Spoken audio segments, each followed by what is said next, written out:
హనుమకొండ మాజీ అదనపు కలెక్టర్ వెంకటరెడ్డి ఇంట్లో ఏసీబీ సోదాలు చేస్తోంది.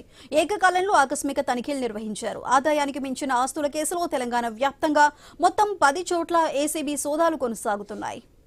హైదరాబాద్, రంగారెడ్డి, వరంగల్ జిల్లాల్లో ఉన్న ఆయనకు సంబంధించిన ఇళ్లు, కార్యాలయాలు, అనుబంధ ప్రదేశాల్లో ఒకేసారి తనిఖీలు చేపట్టారు. ప్రాథమిక విచారణలో అక్రమంగా వందల కోట్ల రూపాయల ఆస్తులు కూడబెట్టినట్లు ఆరోపణలు ఉన్నాయి.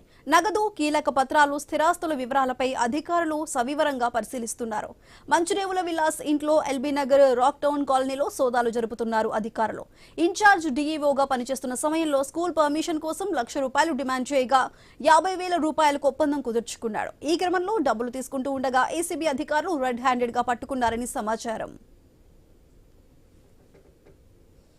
వెంకటరెడ్డి అడిషనల్ కలెక్టర్ హనుమకొండ గారి ఇల్లు, అలాగే అతని బంధువులకు సంబంధించిన ఇల్లు సోదాలు చేయడం జరిగింది.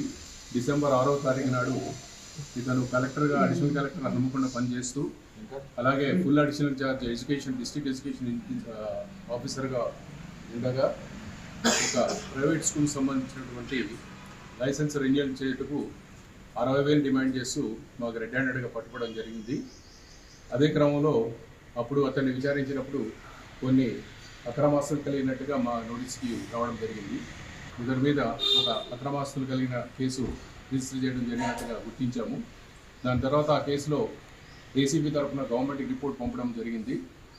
తర్వాత 2016-17లో కూడా నేషనల్ హైవే ఎక్స్పాన్షన్ స్కీమ్లో ఆ రైతులకు సంబంధించిన కంపెన్సేషన్ ఇవ్వడంలో ఇతను అవినీతికి పాల్పడినట్టు కూడా మా నోటీసుకు వచ్చి 8,30,00,000 అక్రమాస్తులు కలిగినట్టుగా గుర్తించడం జరిగింది.